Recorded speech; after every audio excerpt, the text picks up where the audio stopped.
Is Baylor about to get even with BYU and take a first-team All-American from them?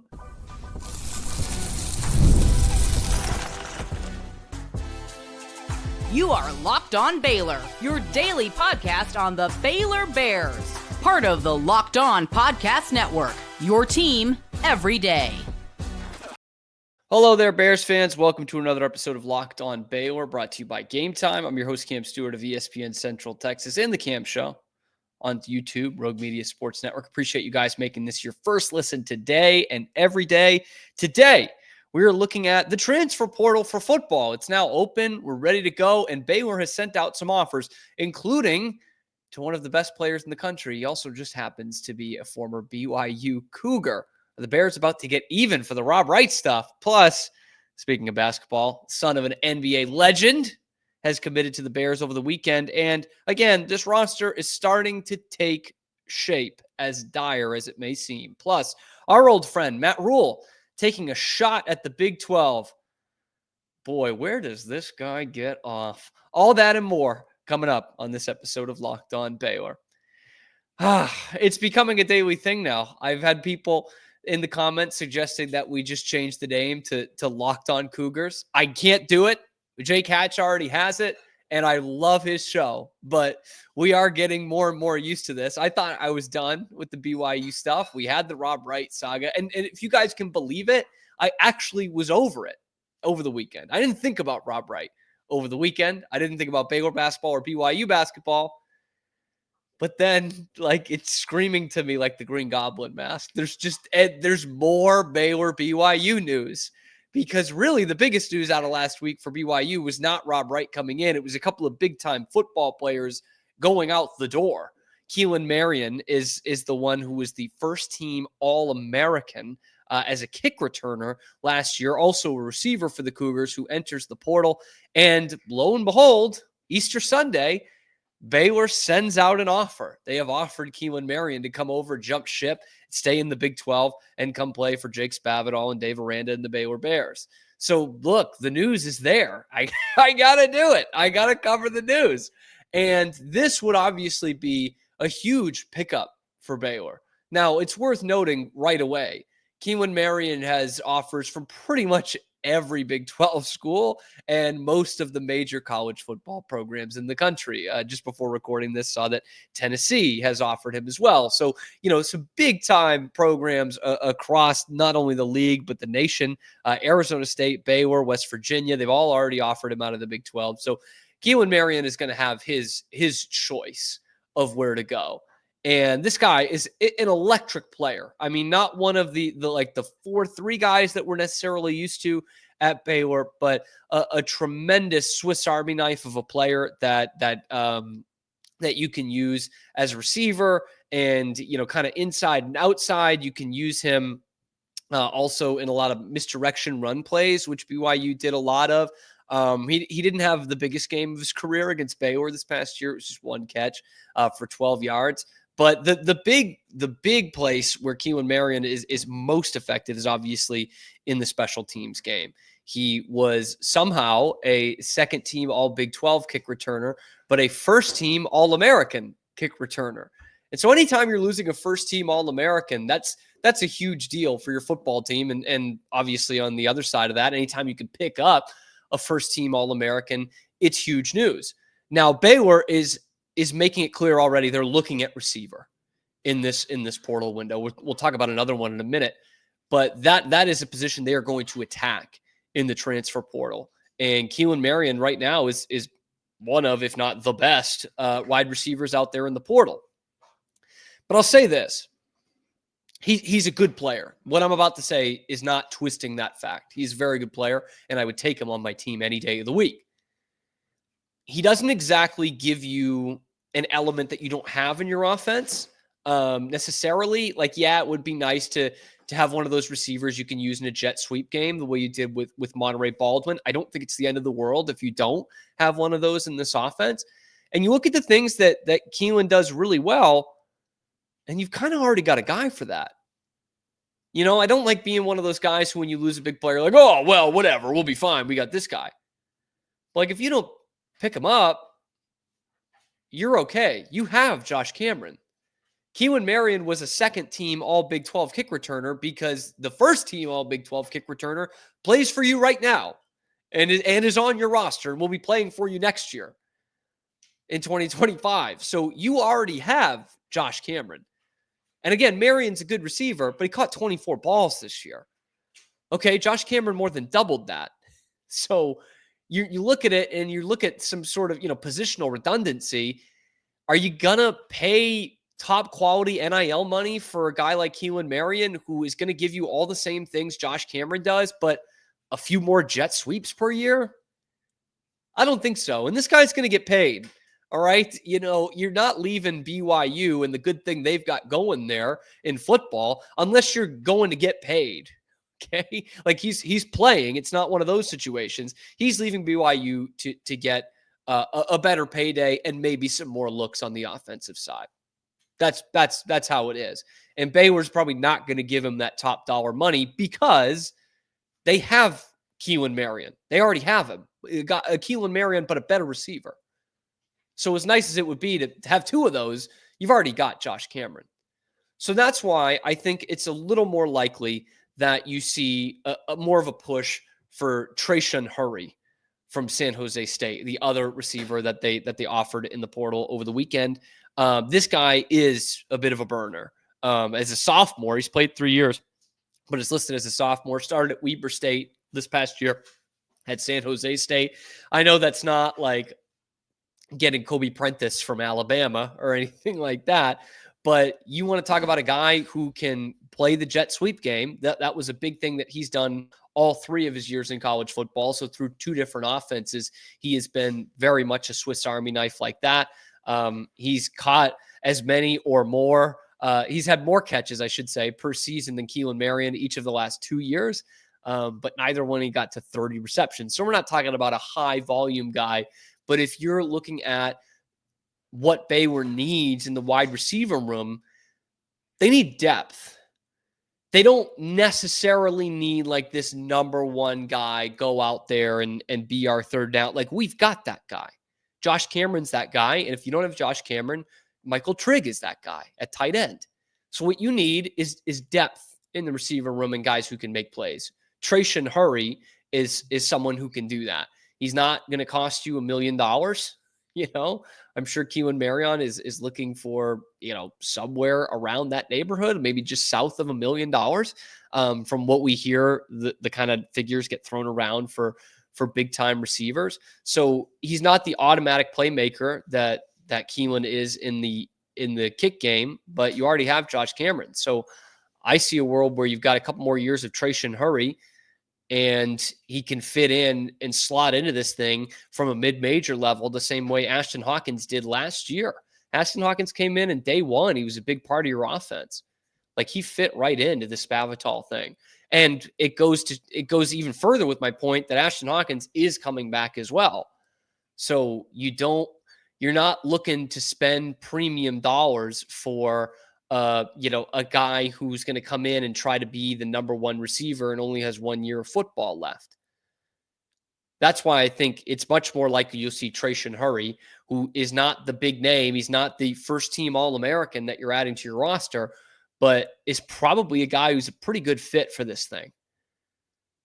So as much as I would love to do the old eye for an eye, I heard that in the Bible somewhere, do the old eye for the eye for BYU and get Keelan Marion in here, Marion. I don't think that's necessarily the need for the football team. If he comes in, I would be happy because he's a good player, but I think I'd be more questioning of what that means for Josh Cameron than I would like, here comes Baylor for the national championship. Okay. So maybe expect Hurry rather than Marion there.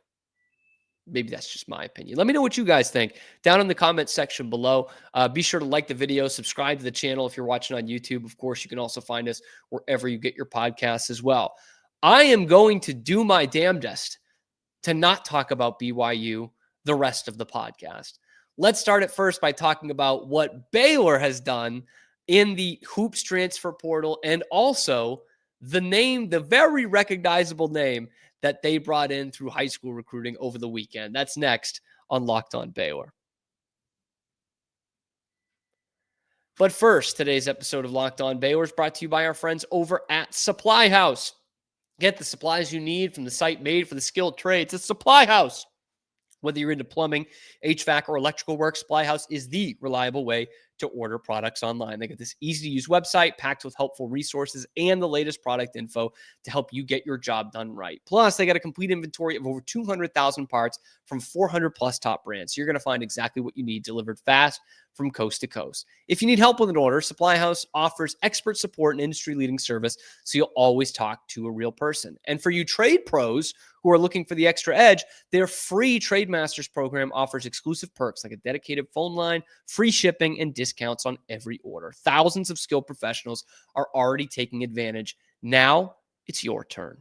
Join the Trade Master program today at supplyhouse.com/TM and start ordering plumbing, HVAC, and electrical supplies with just a few clicks. Plus, use the promo code SH5, the numeral 5, for 5% off your first order. Do that at supplyhouse.com. Been a lot of talks of the transfer portal and Baylor needing to, resupply, reload their whole roster, basically through the portal, because what kind of stinks with the portal, other than most of it, is the fact that in basketball, it obviously happens after the season. Like, you just get blown out after the season. And as opposed to football, when that happens in March or April, there ain't high school prospects out there. Okay? Football, at least there are some. There are, it's not like you're stacking up with 4 stars in the spring that they're graduating high school. The best players are already on a campus somewhere. But there are definitely somewhat prospects you can get. Maybe they're going to smaller schools and you get to flip them or whatever. That is doable, somewhat doable in the spring. We actually saw a Baylor football coach basically put an entire recruiting class together in the spring. We're going to talk about him in the next segment, actually. And that was a long time ago, but there's something there. In basketball, you can't do that. In basketball, it's really tough at this point in the year to go and find those worthwhile prospects. They are few and far between, and they're not 4-star, 5-star guys. Scott Drew has gone out there in April, in mid to late April, and found a familiar name, a good prospect, and the son of an NBA legend, all rolled into one that was still out there in high school. Is that Link Academy, which we know Baylor's got a good relationship with. Obviously, Bill Armstrong was on the coaching staff this past year. Jacoby Walter was a Link Academy guy. And that player is Andre Iguodala Jr. the second. Give me Iguodala. That's what Scott Drew says, and that's what Scott Drew gets. Now, those of you watching the show, you'll know I was skeptical of this because the other schools on the list included the University of Arizona, which was his dad's alma mater, is his dad's alma mater, and plays in this conference. But there wasn't a ton of serious interest.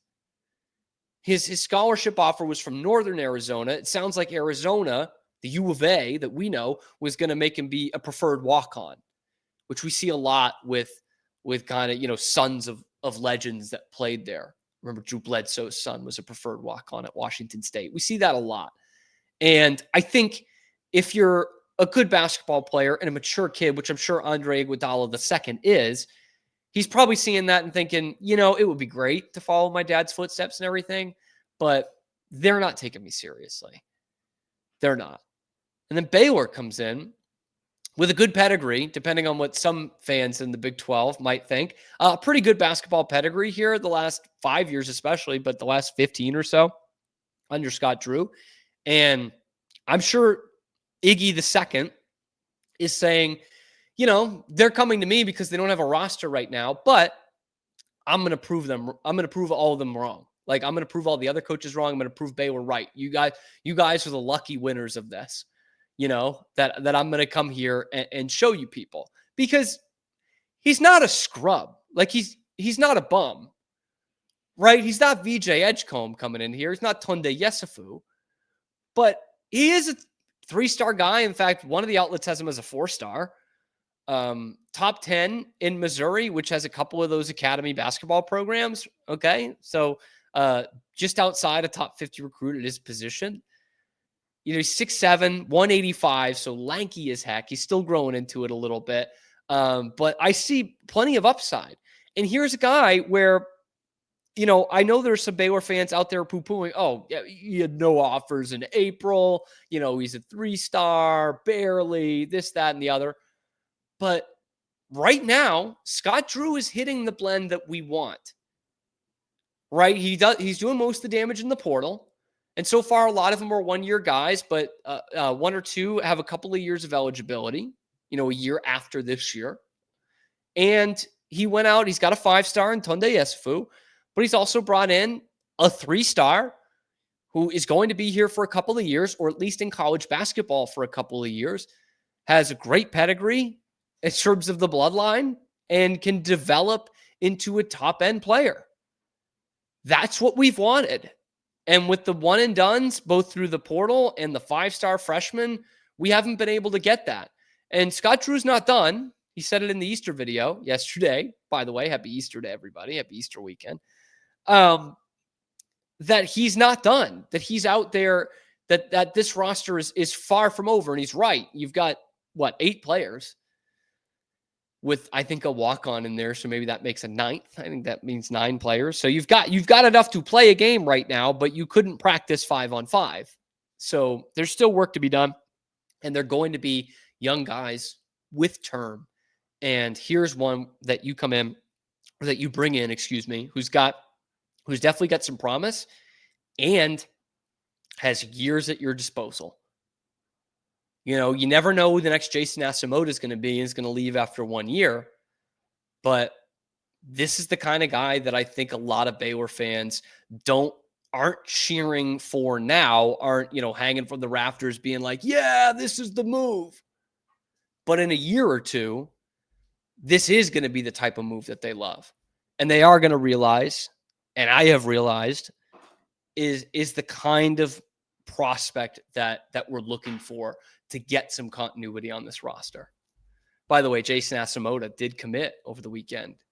Committed to BC, hometown team. He said it's Boston, just for anyone who needs clarification. BC is not a college, and it's not in Boston. It's a university in Newton, Massachusetts. So, but good for Asamoah. I really wish he would have stayed. I know a lot of fans were down on him this year, but I would have really loved to have seen him stay and develop under Scott Drew. I think the kid's going to be a player. In fact, I think that's a huge pickup for BC, and they got another big-time player out of South Dakota out of the portal. So watch out for the Eagles this year. But good for Asamoah, and good for Baylor to get Andre Iguodala II. This is a nice move in terms of what you're looking for. Again, not earth-shattering. Don't get me wrong. I'm not saying we're going to be out here winning the national championship because Andre Iguodala II is here. But it is a nice one to have. And if it goes the way his dad's career did, look what happened to the 76ers after they traded him. So began the process. So I'm hoping that doesn't happen to Baylor. Anyway, speaking of process, Matt Rule certainly had a process when he was here at Baylor. Now he's got a process of trashing the Big 12.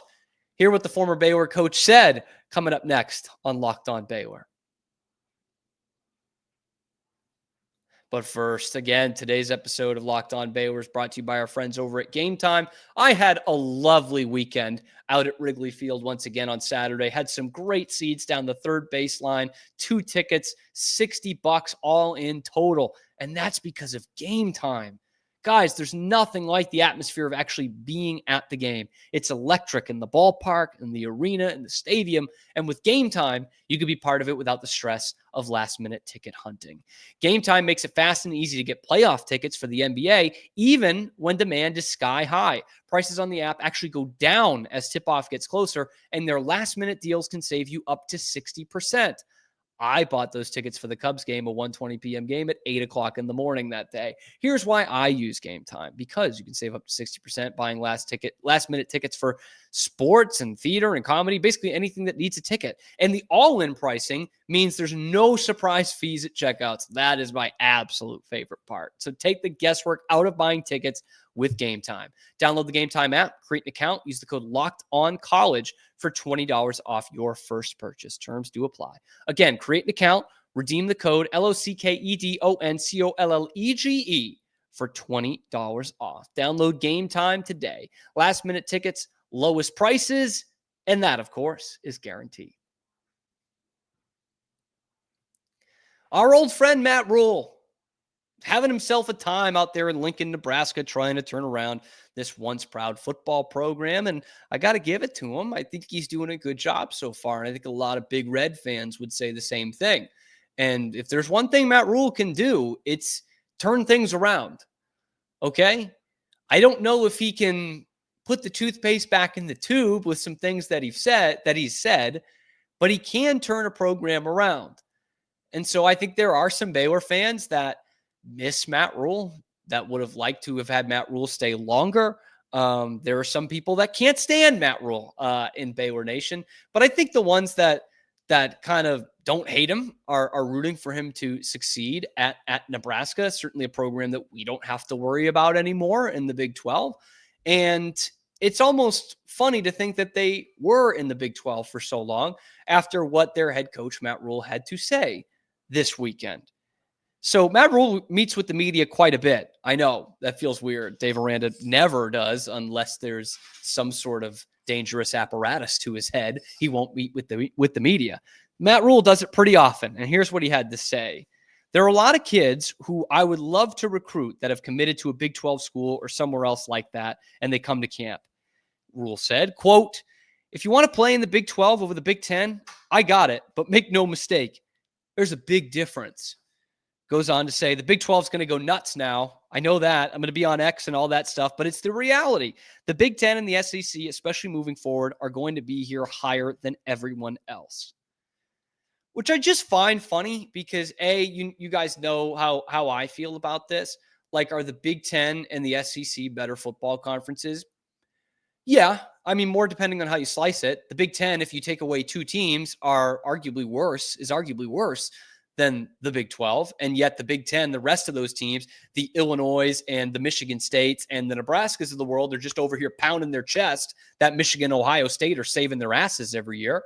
The SEC, pretty good football conference. Obviously, it's better than the Big 12. What I have a problem with is just acting like the Big 12 is a minor league compared to the SEC, because once again, it's not even so much coming from Alabama and Georgia. Those kind of comments are coming from A&M, who couldn't survive in the Big 12. They're coming from Mississippi State, who can't beat Big 12 teams. They're coming from all these bottom feeders that are like, yeah, SEC. And as much as Nebraska's on the right path right now, this is a bottom feeder talking about how great their conference is. And what really gets me is that it's Matt Rule saying this. Because the reason why Matt Rule is the coach at Nebraska right now, the reason why he makes millions of dollars every year, the reason why he got a $10 million a year contract to coach in the NFL is because of the Big 12. If you had another 8, 9, 10-win season at Temple, you're not coaching the Carolina Panthers, Matt. You're not living on the most exclusive street in Charlotte. The Big 12 got you there. Baylor got you there. Like, let's not get it twisted, man. You did a lot for Baylor to help keep this job a high-profile one. But if that Big 12 wasn't there, you would not be in the spot that you're at right now. And you would not be making the money that you're making right now. And by the way, you went 13-14 in the Big 12. You didn't win the Big 12 championship.